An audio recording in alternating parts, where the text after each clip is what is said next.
Verdade, imparcialidade. Começa agora o programa A Hora da Verdade. A apresentação Carlos Frederico Gomes. Olá, amigo assinante, estamos iniciando mais um programa A Hora da Verdade, na sua TV Mais, canal 15 da Multiplay, e na sua TV Litoral, canal 5 da NET. Os fatos esperados estão acontecendo. Depois, semana passada, a gente falou aqui no julgamento do presidente Lula, o julgamento do habeas corpus aconteceu, foi negado. Como sempre, o Supremo Tribunal Federal decepciona e cria muito mal-estar ao Estado Democrático de Direito e à população brasileira. O resultado foi 6-5 e o presidente Lula ficou aberta a possibilidade dele ser preso por essa decisão, que ocorreu logo depois, né? O que é de lamentar é a maneira com que a Polícia Federal conduziu a prisão do presidente Lula, uma maneira que não foi conduzido pela polícia. Na realidade, quem conduziu a prisão foi os ativistas do Partido dos Trabalhadores. Estavam sitiados lá no Sindicato dos Metalúrgicos, lá no ABC Paulista, e criou muita confusão, muita apreensão, muito disse-me-disse, muita conversa fiada, e só foi resolvido porque lembraram ao presidente Lula que ele não tem esse processo, tem outros processos, e o que ele estava fazendo era obstrução de justiça, e poderia ser pedida a prisão preventiva dele em outros processos que ele que tem contra ele, que qualquer juiz, inclusive o próprio juiz Moro, podia ver na atitude dele obstrução à justiça, embaraço à justiça brasileira. Resumo da ópera, ele foi preso, né? Foi levado, está lá numa sala especial da Polícia Federal, em Curitiba. E o primeiro fato a ser ressaltado é que o Brasil não parou, o Brasil não se acabou, o país não pegou fogo, ninguém morreu, não aconteceu nada que se colocava como aconteceria se esse fato fosse consumado. O presidente Lula foi preso e nada de extraordinário aconteceu no país. O que sempre acontece, os movimentos aí que a esquerda brasileira fez. Por que chegamos a essa situação? Não, tem muitos fatores. Não daria um programa desse aqui, não daria para analisar um dos motivos. Mas o mais certo é que houve uma inversão muito grande nos papéis dos três poderes da nossa República. Primeiro ponto foi uma constatação que, no caso, figuras que fazem parte do Partido dos Trabalhadores, não todas, né, queriam justificar qualquer ação para que o partido se mantesse no poder. Essa definição é a seguinte: não tem a Constituição, as leis vigentes, o Estado Democrático do país está abaixo dos ideais dessas pessoas que querem permanecer no poder e põe em prática um mantra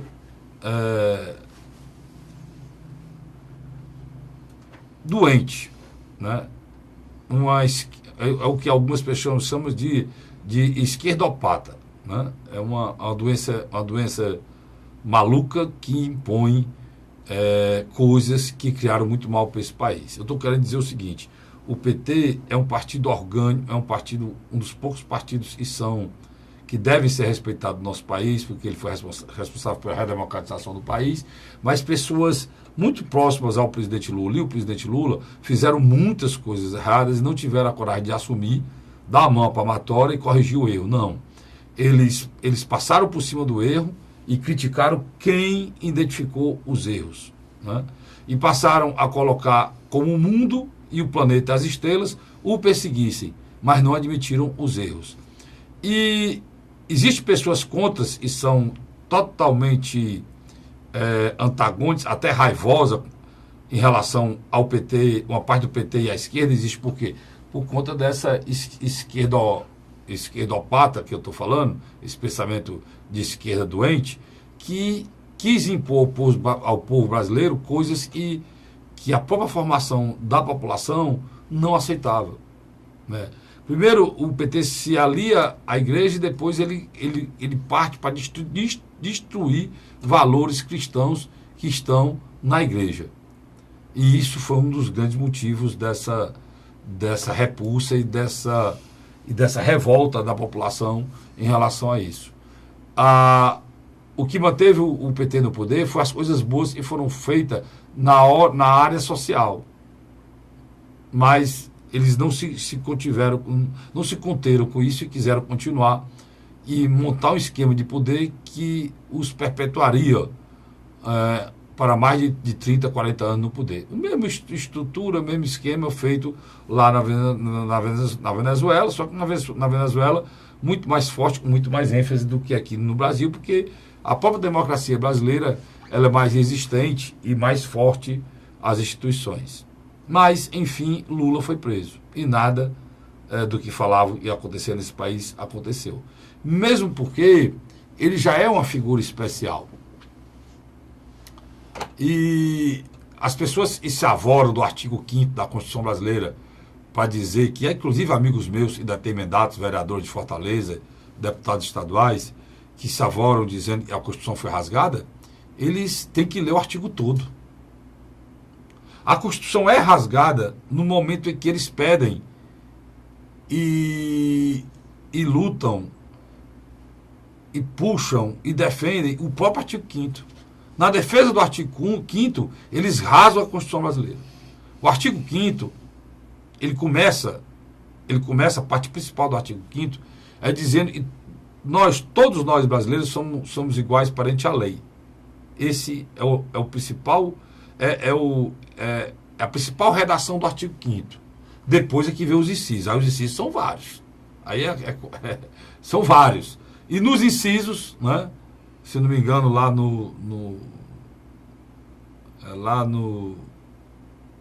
embaixo, no 56º, 7º inciso, que começa a falar da presunção da inocência, que ninguém a pessoa só é presa em flagrante, que ninguém pode ser preso depois de transitado e julgado. Enfim, a tal presunção de inocência que eles arrogam tanto para dizer que a Constituição está sendo rasgada.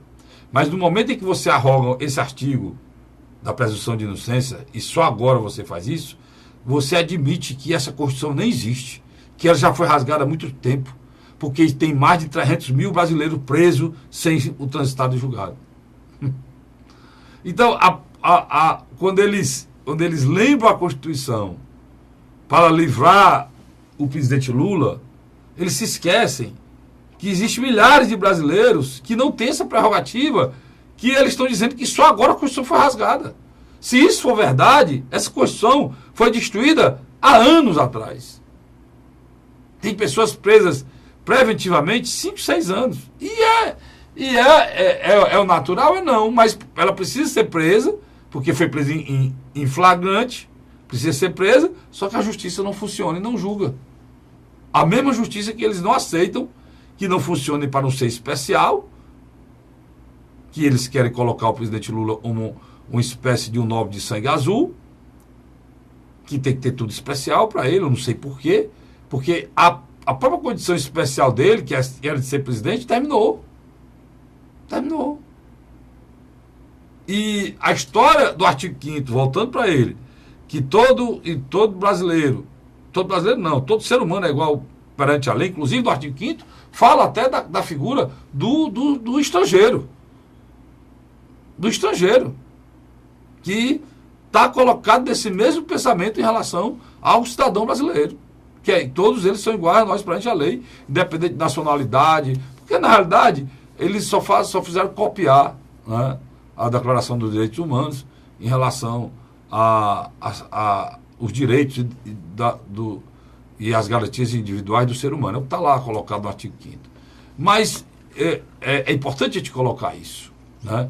Que na hora que eles levantam com uma certa arrogância que a Constituição está sendo destruída, que não está sendo cumprida, Eles esquecem que na hora que eles levantam essa questão, eles têm que se lembrar imediatamente que a principal colocação do artigo é a igualdade dos brasileiros e dos seres humanos diante da nossa lei. E isso, quando eles brigam e exigem isso para o presidente Lula, nesse instante eles estão discriminando milhares de pessoas que não têm, nem nunca tiveram direito algum, nem de um recurso, nem do advogado para que fizesse essa defesa, nem mesmo de um julgamento em primeira instância. Se avalie o julgamento de segunda instância, avalie intermináveis recursos, avalie recursos do STJ, com mais de 5 juízes julgando, avalie recursos, embargos, lá no Tribunal Federal da 4ª Região, lá no Rio Grande do Sul, e habeas corpus do Supremo Tribunal Federal, que é julgado, que entra no dia e é julgado 4 dias depois. Né? Jamais. Então, o que a gente está vendo claro é que o artigo 5º, ele não foi e nunca será aplicado no nosso país. Porque não existe igualdade perante a lei. A própria discussão se é constitucional ou não, já destrói o argumento da constitucionalidade. Já destrói o argumento da aplicabilidade desse artigo na nossa vida. Porque na vontade imensa de defender o presidente Lula, eles mostram que nós brasileiros somos discriminados pela cor, pela raça, pelo poder, pelo dinheiro. E mostram que a nossa Constituição está sendo rasgada sim, mas já há muito tempo. E para terminar esse início de comentário, nós vivemos um momento complicadíssimo. Nós precisamos judicializar o judiciário e politizar os políticos. E é isso, Castilho, está ficando doido? Tô não. É exatamente isso. O judiciário brasileiro, hoje, na realidade, se você pegar o Supremo Tribunal Federal, a composição de 11 membros do Supremo Tribunal Federal não são ministros. Pode ser senadores, deputados, ministros jamais. São políticos, com tendências, com pensamentos ideológicos, e que querem colocar o pior de tudo, sem voto, o que eles pensam acima da Constituição. O pior de tudo, o que eles pensam acima da Constituição para defender os interesses pessoais de cada um.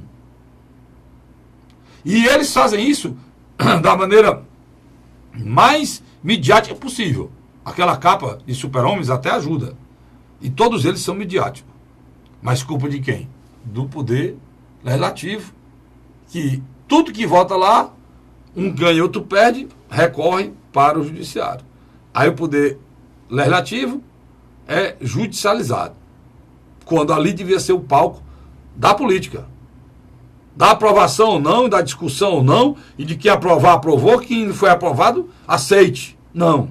Eles judicializaram o processo legislativo brasileiro e politizaram o processo judiciário brasileiro e destruíram esse país. Hoje, para você ter ideia, o executivo não executa mais nada. O executivo é refém do judiciário. Tudo é no judiciário. A calçada alta aqui de uma avenida é discutida onde? Pelo Ministério Público? No judiciário. Essa calçada está alta, não pode. Como é que vai ter acessibilidade? Vai lá para o judiciário.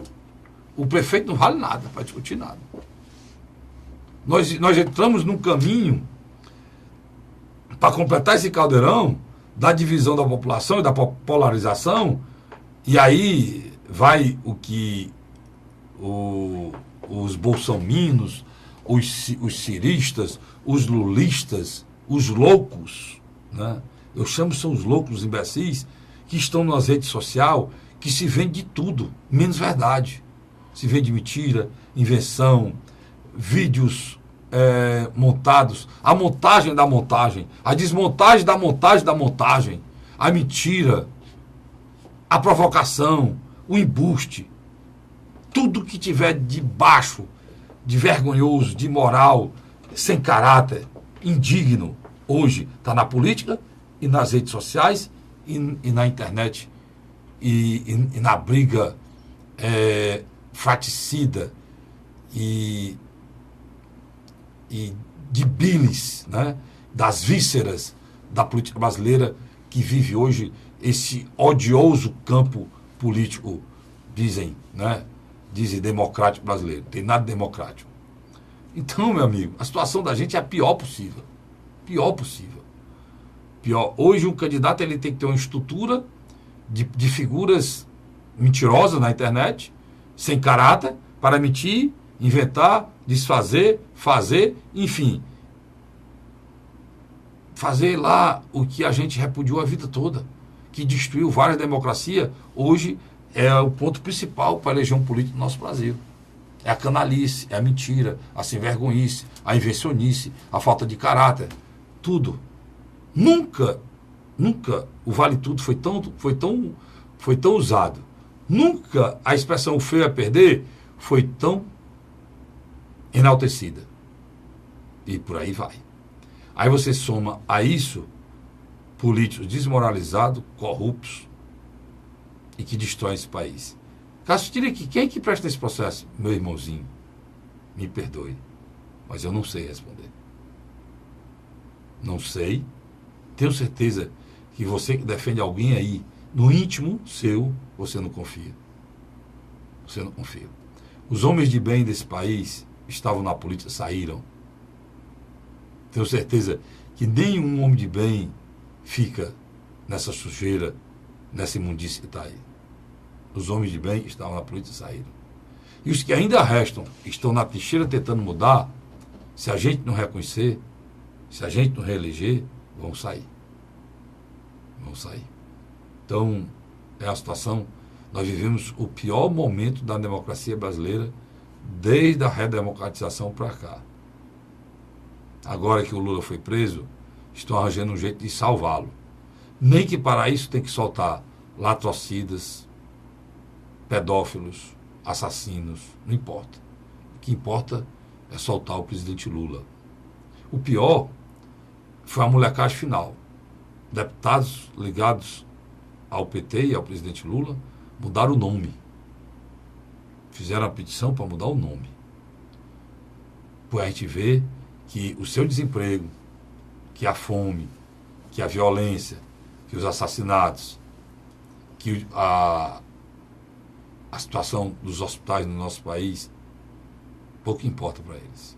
O que importa é eles se chamarem Lula. Porque o Lula não é mais uma pessoa, é uma ideia, segundo o discurso dele.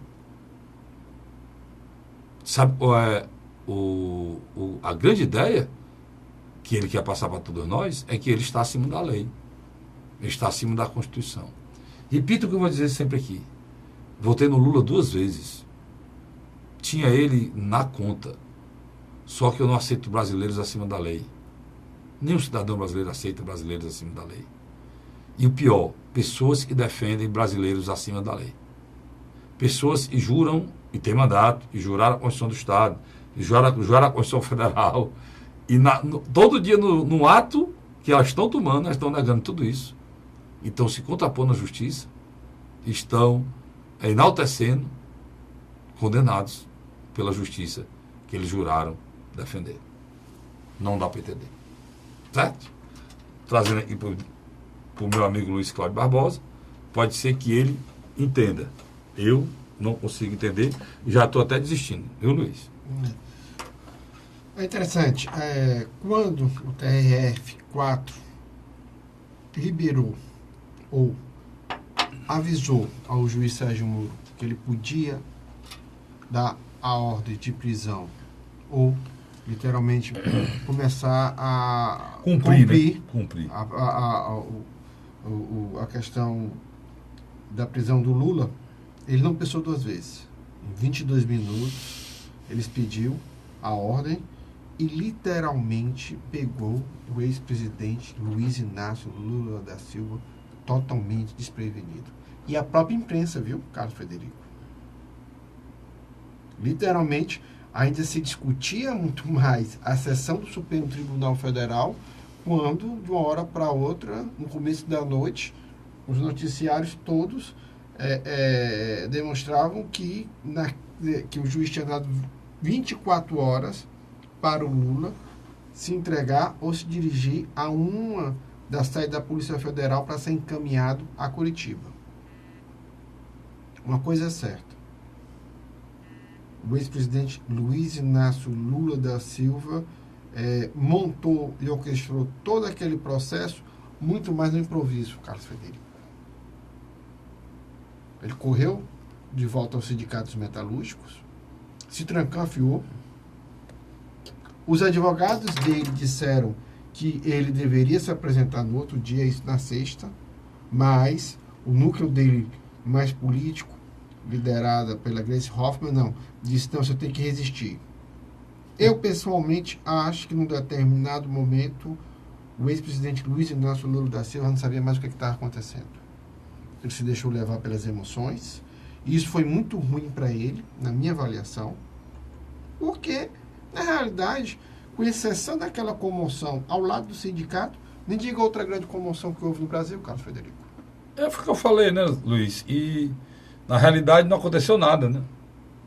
Não aconteceu nada. O país continua... A montanha pariu um rato. Pronto, o país continua da mesma maneira que ele sempre esteve, as pessoas lutam, porque não é que ele não tenha liderança, não é que as pessoas não se preocuparam, não é que as pessoas não acompanharam, é porque no Brasil é mais importante a sobrevivência, e esses caras não entendem isso. O que é que o brasileiro está lutando? Ele está lutando para sobreviver. Vai ter um emprego, ele acorda 4 horas da manhã, ele às vezes tem um emprego em uma mixaria, ele fazer o bico. Só tem o dinheiro da passagem, e ele vai para o trabalho. Ele leva 2 horas para chegar no trabalho, e quando volta para casa de noite, depois de passar o dia todo fora de casa, volta 2 horas para chegar em casa, chega cansado, vai chegar em casa, só tem problema, porque não tem um ovo, não tem um pão, não tem um leite, o aluguel está atrasado, a luz está prestes a ser cortada, um filho caiu, outro brigou na escola, a mulher está revoltada, a vida dela é uma grande porcaria, e o brasileiro está tentando sobreviver num país que não dá nada a ele, que não dá coisa nenhuma a ele. Meu irmão, a gente fica falando aqui em cidadania, em mudança política e numa esperança, né, Luiz, de uma governança melhor. Mas vamos se lembrar aqui, vamos para a classe média. O que é que o Estado entrega ao cidadão de classe média? O que é que ele entrega? Vamos lá, segurança, nós temos? Educação? Nada. Transporte de qualidade. O cidadão de classe média, ele pode chegar e sair de casa e pegar um transporte público? Ele tem que ter uma moto ou um carro. Certo? Pronto. Os filhos dele, se ele não pagar a educação dos filhos dele, serão bem educados pelo Estado? Escola pública? Não. Se ele não tiver um plano de saúde, ou aqueles planos e você paga, e não é um plano de saúde, aqueles que você paga mesmo para ter consulta, né, Luiz? Para que ele possa se consultar, ele tem saúde? Não. Então, o que é que o cidadão recebe, Luiz? Nada. Como é que esses caras pensam que esse mesmo povo ia para o meio da rua para brigar por político, seja o qual for? Lula, Camarão, Lagosta, não importa. Nós temos um presidente da República corrupto, rodeado de ladrão. Isso é a mesma coisa? Nós temos... E anterior dela a mesma coisa? Antes do Lula nós temos, também? como o Luiz está dizendo, a ex-presidente com a corja de vagabundo no ministério. Que é isso, Cássio? Já deu Vera Lima? Era o que da Dilma, Luiz? Presidente da Caixa Econômica, né? Era. Presidente da Caixa Econômica, já deu Vera Lima, aquele dos 51 milhões. Henrique Alves. Isso ministro, falando. Se eu for falar... Não, irmão, você coloca no ministério pessoas para ser seu ministro, que eu só viro o ministro do Luiz se ele pegasse a caneta e assinar. Senão eu não viro. Então você querer dizer que as pessoas são santas, que fizeram, para mim, tudo igual, cara. Tudo igual. E a população não nota isso. Agora você, não, pior, Luiz, é você ter que aceitar toda essa parafernália dessa mentira. Esses caras de um lado, um outro, num fla-fu sem fim, o Brasil no meio, o povo sofrendo. Frederico, E essa polarização sem sentido, porque os dois lados são burros, os dois lados são corruptos, os dois lados são o que destruiu o nosso país na realidade. A cena que me deu mais raiva foi numa terça-feira, no final da tarde, começo da noite, 8 governadores do Nordeste e um ex-governador do Nordeste que saiu agora, no último final de semana, em Curitiba. A crítica que eu faço lá, lamentavelmente, tenho que fazer ao meu governador do Ceará, No horário de trabalho. que ele não deveria ter ido. Não sei se foi uma imposição do PT, que os governadores... Não, tudo bem. Não sei se porque ele é do PT. Eu sei, o governador Camilo Santana já tinha estado lá. O sítio. Não, o governador tinha estado lá. Ah, sim. Em São Paulo, cara. Lá, onde está entrincheirado lá o povo. E o sítio também. Aí perfeito, tudo bem. Mas essa visita, concordo com você, Luiz, plenamente. Na terça-feira à tarde. Desproporcional, fora de qualquer cogitação. Está aí agora o Heitor Ferre requerendo do Palácio da Abolição passagem, não sei o quê, saber se o governador vai até saber. Para a gente dizer aqui, eu acho, e pelo que eu conheço do caráter do Camilo Santana, e ele não foi a custa do governo do Estado, não. Foi a custa do bolso dele. Eu também acho que isso também. Eu não tenho nem dúvida disso. Estou botando minha mão no fogo aqui sem nem me preocupar. Não tenho nem medo disso, pelo que eu conheço do caráter do Camilo Santana. Agora, sinceramente, governador, só não precisava participar disso, não. A questão não é partidária. Não é partidária. O presidente Lula foi preso e julgado todos os trâmites. Na primeira e segunda instância, com todos os recursos possíveis e mais nada, pela justiça brasileira. Meu pai me ensinou. Até na hora da prisão foi a gente especial. cumpre, né? Não tem outra coisa a fazer além de cumprir. Luiz, eu tenho que ir para um rápido intervalo. Vamos lá. Nós temos muito assunto hoje, sai daí não. A gente volta já já. A Hora da Verdade.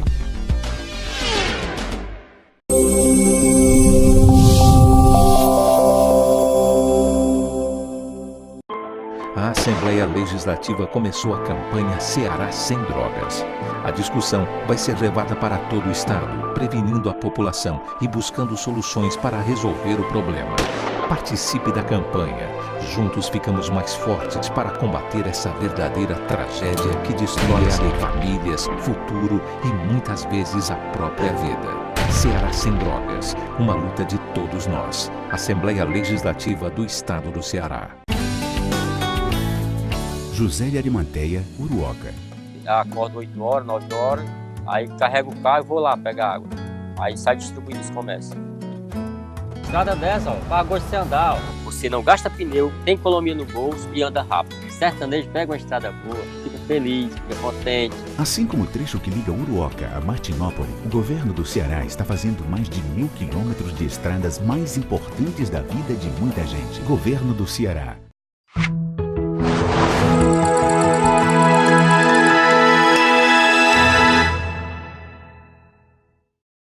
A Hora da Verdade.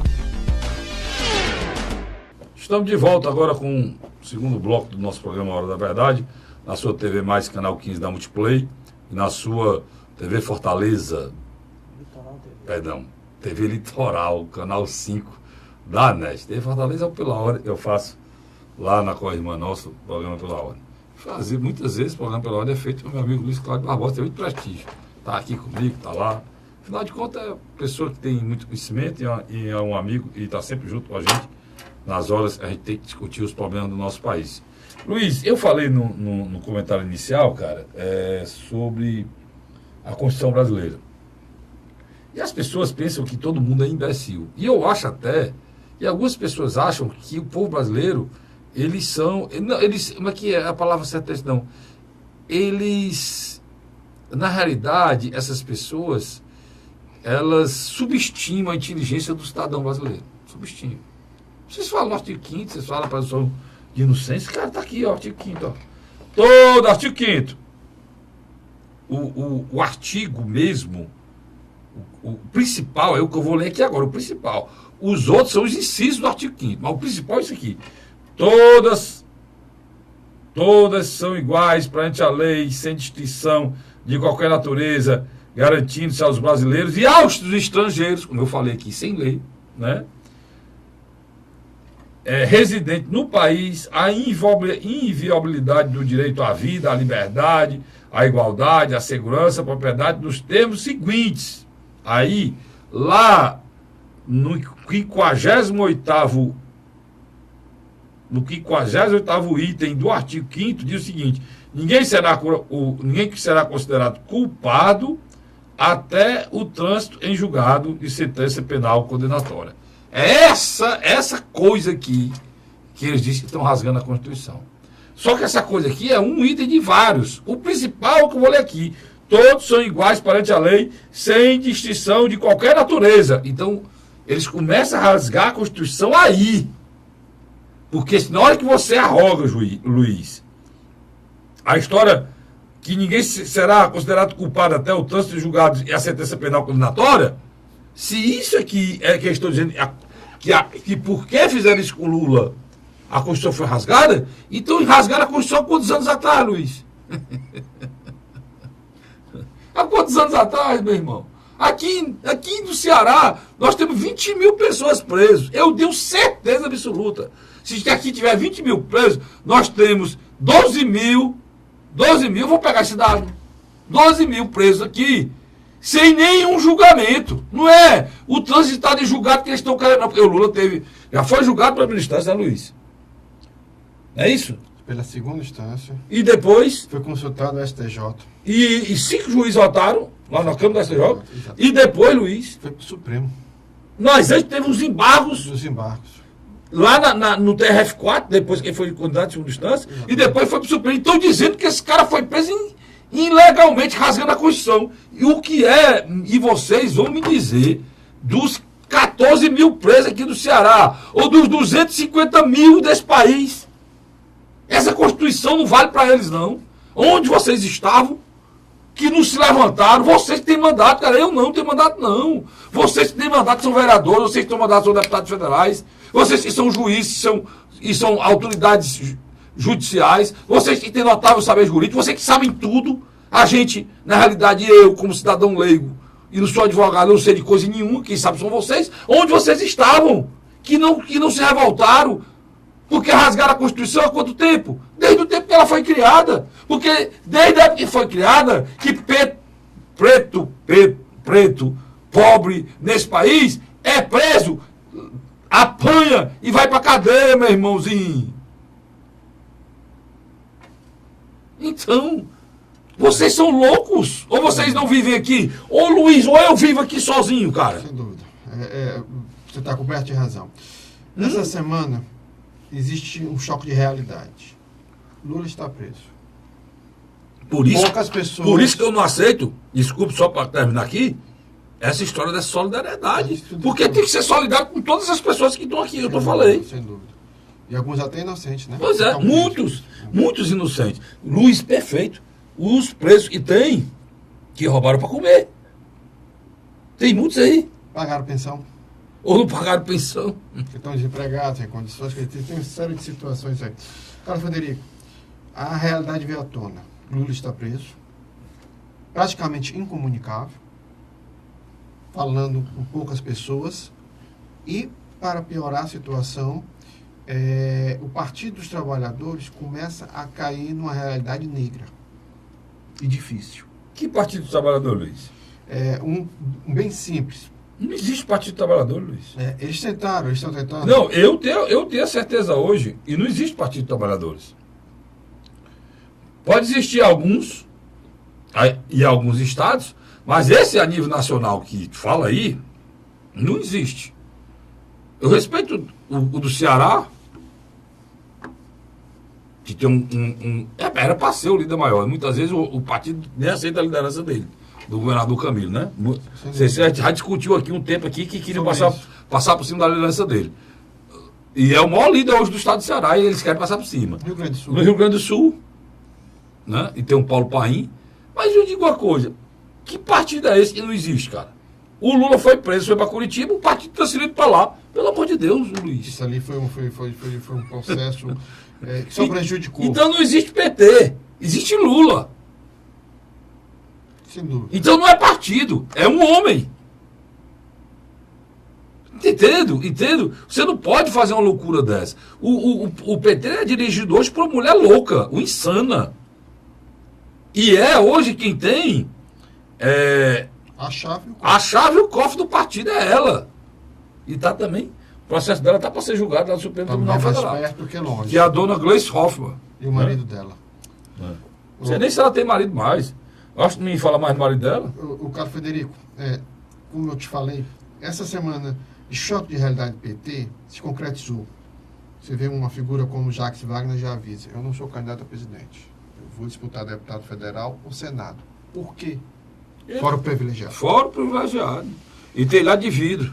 Tem lá de vidro. Tem lá de vidro. O Fernando Haddad É o nome. Estão querendo dizer que ele vai ser o vice do Lula. Mas ele é um cara capacitado, é um cara com o pé no chão.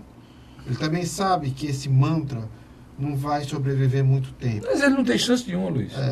Ele perdeu a eleição, perdeu a reeleição de São Paulo.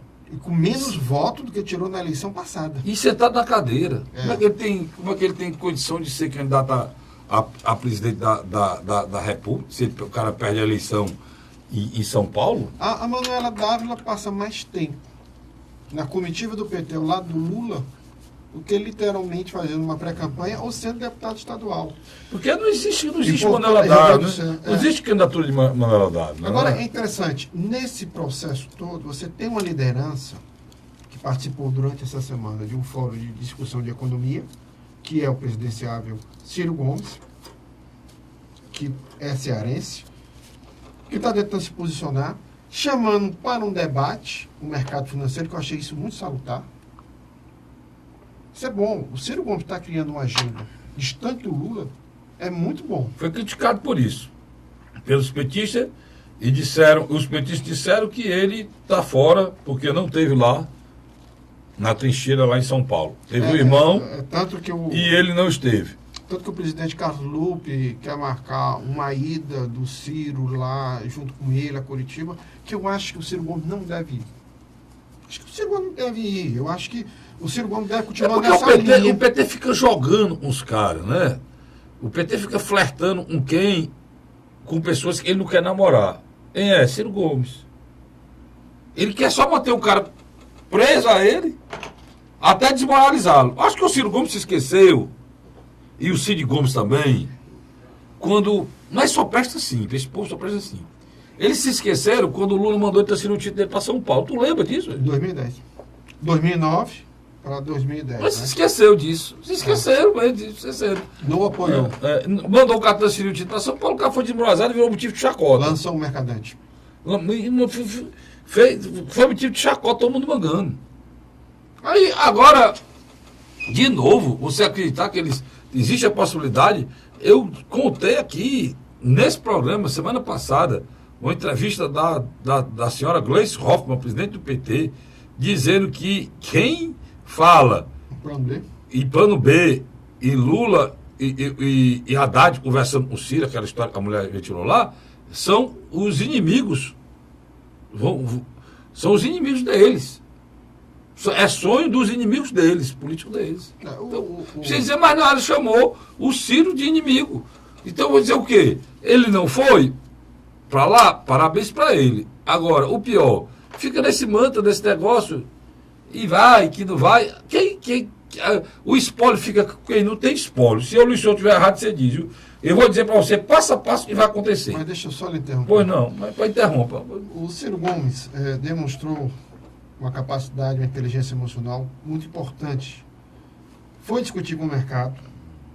Ele já compreendeu o naufrágio da candidatura de Geraldo Alckmin. Geraldo Alckmin, literalmente, ao passar o bastão ao seu vice-governador, Márcio França, ele disse que iria apoiá-lo. Isso abriu uma briga interna lá com o PSDB de São Paulo. O próprio candidato do PSDB nacional brigando com o seu partido local. Primeiro ponto. Segundo ponto, o processo da Polícia Federal, com as declarações da Odebrecht sobre os recursos que financiaram a campanha de 2010, 2014, de Geraldo Alckmin, ele agora não tem mais o fórum privilegiado, né, meu mestre? Ele não é mais governador. Mas mandar para a Justiça Eleitoral nesse processo, né? Uma parte dele. Uma parte, então... O Geraldo Alckmin não consegue se... Ele nem conseguiria, nem se fosse Nem no poder candidato ele conseguiria. Mas onde que eu quero chegar? O Ciro... Por exemplo, ele saiu ele já estava fragilizado, você foi perfeito, saiu do governo e terminou de liquidar. Mas aí que eu quero dizer... Ele não tem hegemonia no partido dele, São Paulo. Mas o Ciro notou esse vazio, está tentando ocupar, está tentando construir um discurso que atraia um eleitor da orfandade tucana, tá certo? Porque Ciro sabe que há uma fragmentação de candidatos pequenos que não vão a lugar nenhum. Aí eu já acho que ele perde pro Álvaro Dias. Eu acho que vai ocupar esse espaço em São Paulo e tem mais cara de tucano. É o Álvaro Dias. O eleitor paulista, ele é muito barrista. Esse cara da Mamãe Falei, né?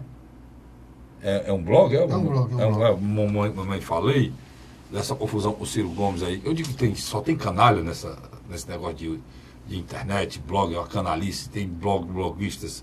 Sério, eu tenho meu blog, o Luiz tem um dele, que a gente bota lá só o que a gente checa, a gente procura notícia, fala com a pessoa, checa, eu ligo para ele liga para mim, ele vê a notícia minha, ele comenta, me diz qualquer coisa. E os caras não, os caras estão para provocar, fazer confusão, querem atrás de audiência de qualquer coisa, mente, mata gente, morre pessoas, eles salvam, ressuscitam, faz de tudo, que você tem que imaginar. Aí eu me admiro, a assessoria do Ciro é muito fraca, né, Luiz? Porque não sabia quem é aquele cara. Eu que não sou candidato sabia que aquele cara existia. Eu vi ele participando de um movimento de umas professoras em São Paulo, que estavam usando as crianças, ele foi lá criticar por isso, as crianças estavam pedindo para que o salário do professor aumentasse. Aí ele surgiu um negócio lá falando de pacto federativo, que o problema era pacto federativo, o problema dos professores ganhar pouco em São Paulo era pacto federativo. Sabe por que ele saiu a história dele? Ele disse, foi o seguinte, olha, vocês ganham pouco aqui porque o cara desse pacto federativo, o Nordeste não produz nada, não tem um tostão, não dá nem um tostão para cá, o dinheiro do Brasil é todo nosso aqui de São Paulo, e pega o dinheiro daqui para pagar professor lá no Nordeste. Você tem que discutir o pacto federativo para não estar pagando essas coisas lá no Nordeste. Esse cara é do tal... preconceituoso ao extremo. Foi o cara que foi lá provocar o Ciro Gomes. E tem gente aqui no Ceará adorando aí e saindo na defesa do cara. Um vagabundo de marca maior, da pior espécie. Entendeu? Preconceituoso, xenófobo, contra discriminando a gente por vir. No final ele falou, para estar no Nordeste não, né? Tu viu ele dizendo, tá no Nordeste não e tal. Naquela confusão, aí dizem que ele passou a mão na cabeça dele, aí estão dizendo que foi dois tabefes que ele deu na nuca dele, e foram olhar, nem sombra tem, foram botar em câmera lenta, aceleraram a mão, até que a sombra desaparece, fizeram uma armação, quer dizer, o nível, Luiz, é muito ruim, cara. Muito baixo. Muito baixo. Mas aí eu estava falando... Deixa eu fazer um contraponto aqui, rapidamente. Deixa eu só dizer o que eu estava falando. Eu estava falando que ele, Ciro, ele não tem que entrar nessa de estar atrás de espólio de quem já mostrou que quer destruí-lo, não, cara. Eu estava dando uma entrevista numa rádio sobre esse assunto. Eu disse, bem rápido, a gente ir para o terceiro bloco, eu disse, olha, o Ciro tem que fazer o que o Jair Messias Bolsonaro faz. O que o Jair Messias Bolsonaro faz? Primeiro, ele vai para evento onde ele controla a multidão. Segundo, dá entrevista a blogueiros que são favoráveis a ele. E terceiro, ele não se expõe aonde não domina... Mas ele dá. Ele deu as entrevistas agora quando ele estava sendo peitado pela Folha, e ele esculhambou tudo e foi de jornalista. Não. Hoje uma criatura ligou para o meu programa de rádio, a Rádio Cidade AM860, e disse, rapaz, o Ciro Gomes, se fosse, não faz armação não, ele deu um tapa na cara na cor do cara mesmo. Eu falei exatamente o que eu estava falando aqui, da armação, né? Aí dizendo, se fosse o Jair Bolsonaro, tá todo mundo falando. O Jair Bolsonaro foi altamente delicado com muita gente. E o Jair Bolsonaro já falou de colega deputado, o que ele já esculhambou de jornalista, o que ele já disse, macho, e o dinheiro que ele recebia. Tudo bem, cara, então, ele bate de frente. Agora, isso para ele é bom, para o Ciro Gomes tem sido mal. Para ele é bom. O que eu acho que o Ciro está errado, diferente, já corroborando o que você está pensando, é que ele precisa saber quem são as pessoas, pelo menos, né? Se esse cara... O ponto que eu queria falar... É você, esse. O Jair Bolsonaro, quando ele chega num ambiente onde ele não domina, os assessores dele, que são na sua grande maioria militar, não permitem ninguém chegar Mas próximo. aí o Ciro erra mais ainda. Sabe por quê? Porque ele vai dar entrevista pro cara, o cara fala duas verdades que ele tinha dito, ele nega que ele tinha dito e ele disse. Tanto a história de chamar o jurista e levar o Lula pro embaixada, ele negou de ter dito, e a história do que fizeram aquele do que fizeram um jornalista, disse que se fosse com ele enfrentava a bala. Diz também. Então ele não pode estar negando o que ele fala. Né? E no final o cara que ligou para mim disse, rapaz, não faça essa comparação não entre Ciro e Bolsonaro, eles são muito parecidos. Se não são quase iguais. Vamos lá, terceiro bloco. Eu vou para o rápido intervalo e volto já já. A Hora da Verdade.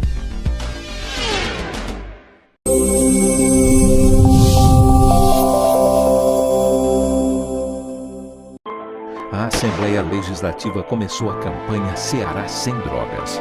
A discussão vai ser levada para todo o estado, prevenindo a população e buscando soluções para resolver o problema. Participe da campanha. Juntos ficamos mais fortes para combater essa verdadeira tragédia que destrói famílias, futuro e muitas vezes a própria vida. Ceará Sem Drogas, uma luta de todos nós. Assembleia Legislativa do Estado do Ceará. José de Arimanteia, Uruoca. Acordo 8 horas, 9 horas, aí carrego o carro e vou lá pegar água. Aí sai distribuindo os comércios.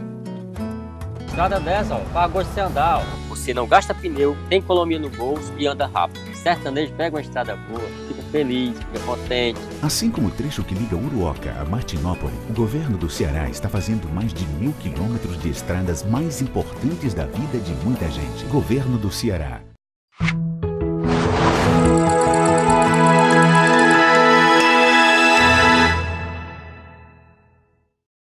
A Hora da Verdade.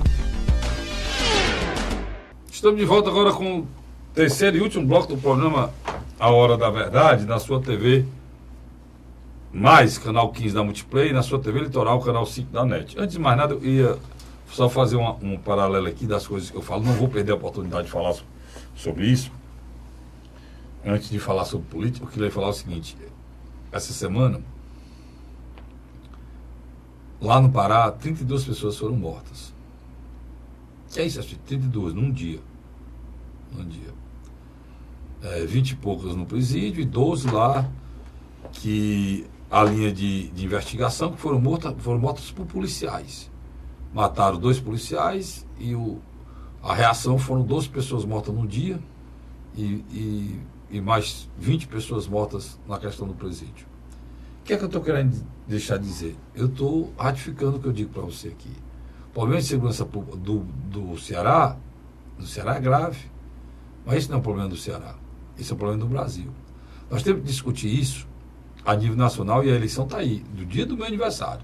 Dia 7 de outubro, a eleição é o dia mais importante para você e para mim 2 vezes. É meu aniversário, pedir a Deus que eu faça esse aniversário para ficar muito feliz, mais um ano na minha vida, e para você que é o dia em que você irá exercer sua cidadania, sabendo que os problemas graves de segurança que você tem na cabeça, o medo que a gente tem hoje de viver, de ir comprar um pão, de ir numa esquina, de levar um filho para o colégio, de ficar dentro de um carro, de ir para uma praia, de voltar de uma festa, esse medo que a gente tem, nós só temos um caminho para mudar.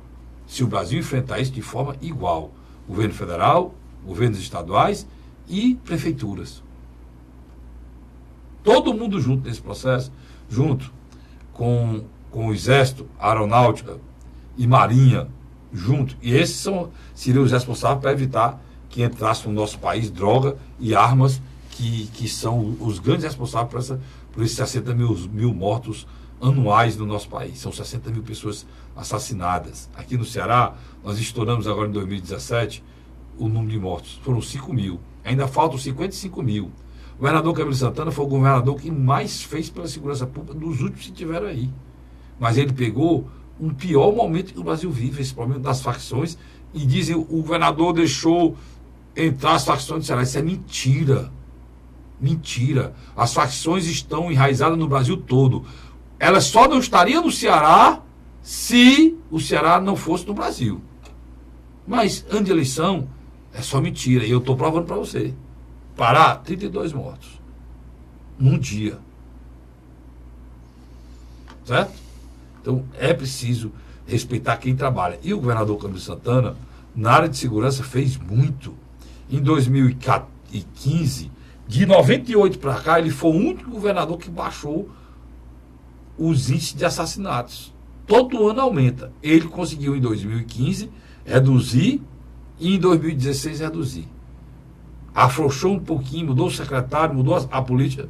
Já foi um desastre em 2017. E é assim. Pernambuco, o Luiz se lembra, a gente discutiu aqui, Pernambuco tinha índices também baixos. Né, Luiz? Em 2012, 2013, né? Aquele outro governador, quem era? O Eduardo. Não, o Eduardo não, antes do Eduardo.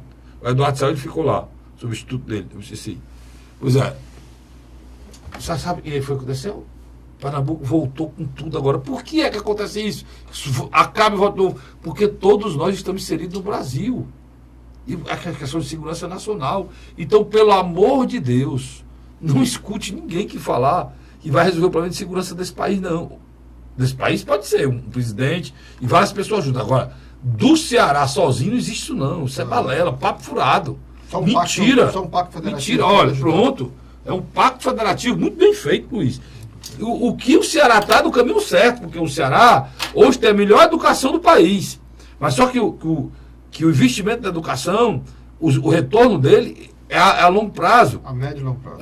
Então, o retorno da violência vai acontecer o seguinte: vários jovens iriam para o caminho da violência, não estão indo, porque recebem nas escolas do governo do Estado, escolas profissionais, tem muito boas, por sinal, recebem a oportunidade de darem um rumo na vida deles e serem pessoas de bem e vencedoras, porque tiveram a oportunidade.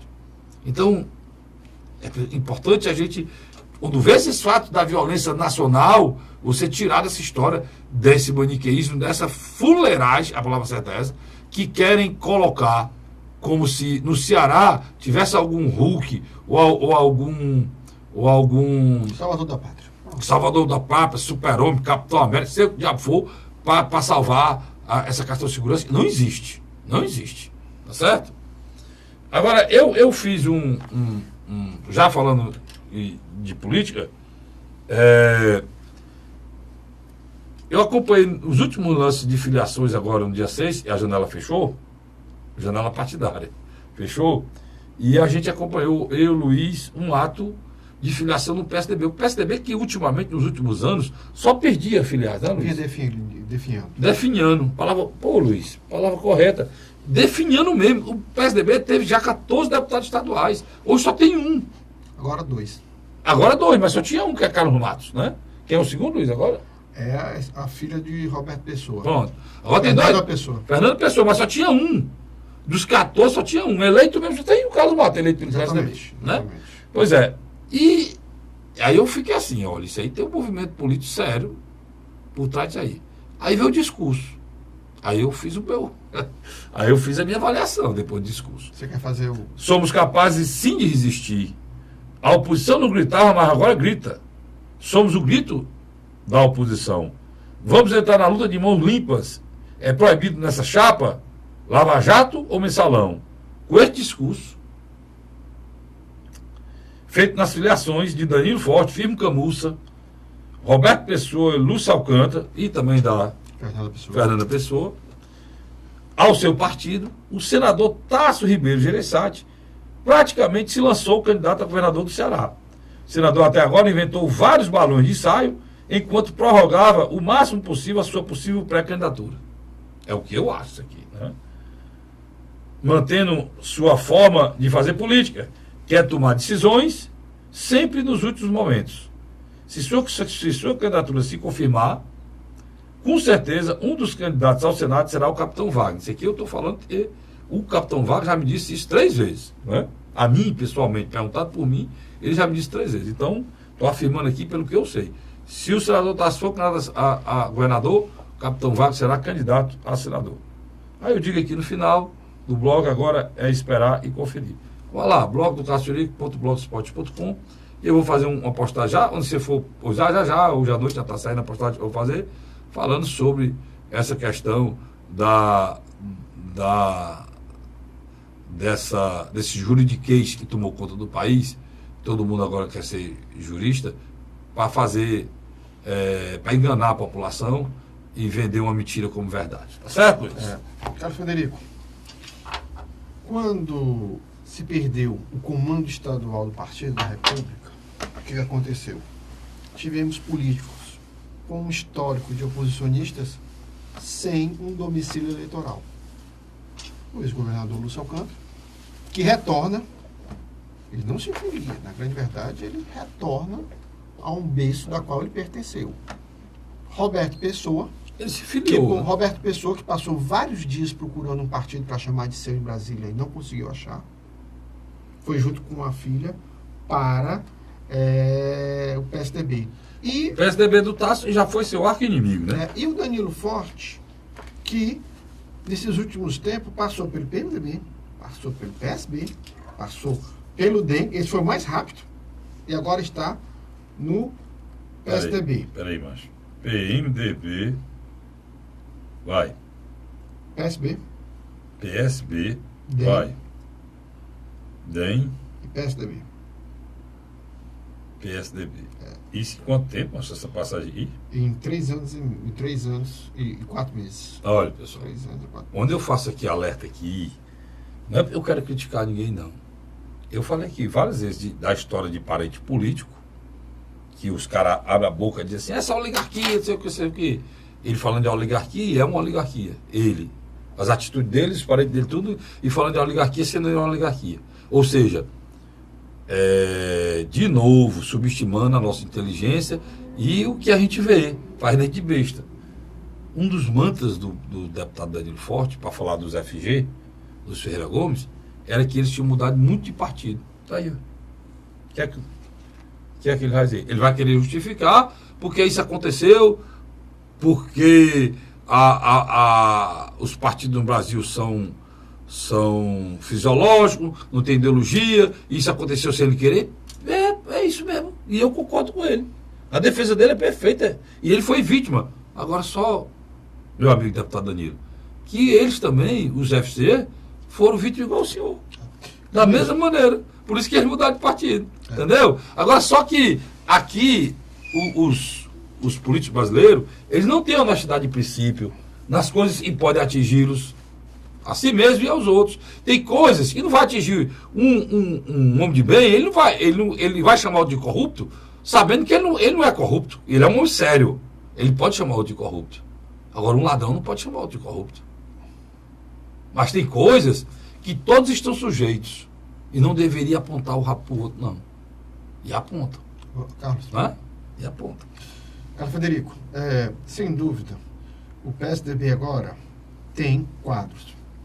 Você tem a entrada de um ex-governador, ex-senador como Lúcio Alcântara, que pode vir a disputar numa chapa majoritária, tanto como vice-governador ou como senador.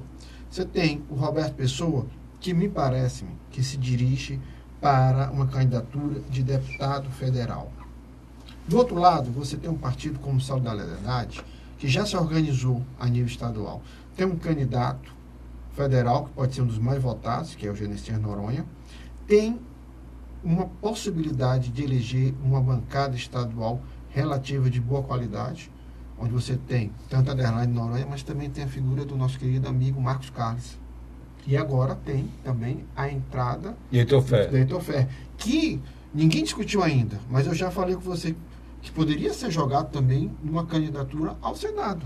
São 2 vagas. Mas não vai. Mas se ele formasse com as oposições e fizesse ele para o Senado e o Tasso candidato, Heitor senador e capitão senador, era chapa fortíssima. Muito, muito forte. Muito forte. Carlinhos, e aí você tem o Danilo Forte, que vem dar um tom mais agressivo dentro do PSDB. Um PSDB menos cauteloso. Ele vai, com certeza, forçar que o partido e essa frente oposicionista tenham um discurso mais duro. Vamos lá. PSDB, Solidariedade, PSD de Domingos Neto e Domingos Filho podendo ser candidato. Já tem um tom forte, né? Já tem um tom forte. Tá certo? Domingos Filho, que conseguiu eliminar na justiça para ser candidato ao que ele quiser, mantendo os 35 mil que ele ganha como um membro do Conselho de Contas do município. Aí você tem o PROS, que se fortaleceu muito, tem a figura agora do Capitão Wagner. Nós tivemos a filiação do Roberto Mesquita e do Vitor Valim. O PSL de Bolsonaro é o patinho feio da história aqui. É o patinho feio. Com exceção do PROS, os restantes não querem ele. Mas a votação que o Bolsonaro tem no Ceará com a saída do Lula, depois do Ciro... Vai definhar. Não, mas depois da saída do Lula, vai definhar. O Ciro recebe muito voto e o a Bolsonaro maioria também recebe muito voto. Então, o Bolsonaro, na frente de uma figura como Geraldo Alckmin, ele está muito mais bem localizado. Então, é um patinho no feio. final, o que é o patinho feio pode ser a salvação desse... Com certeza, desse grupo aí, para ter uma candidatura forte para presidente e possa levar a disputar a eleição, a polarizar a eleição.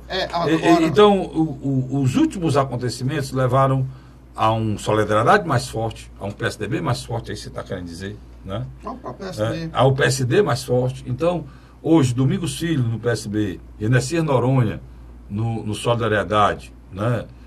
Tasso Gereissati, junto com essas figuras exponenciais, como Roberto Pessoa, como Danilo Forte, entre outros, no PSDB, Capitão Wagner no PROS, né, o nosso amigo Capitão Wagner no PROS, nosso amigo Roberto Mesquita e Vitor Valim, né? Vitor Valim também, que é um grande nome, aí muito forte aqui na periferia de Fortaleza e na região metropolitana, são nomes e dão à oposição hoje uma cara diferenciada.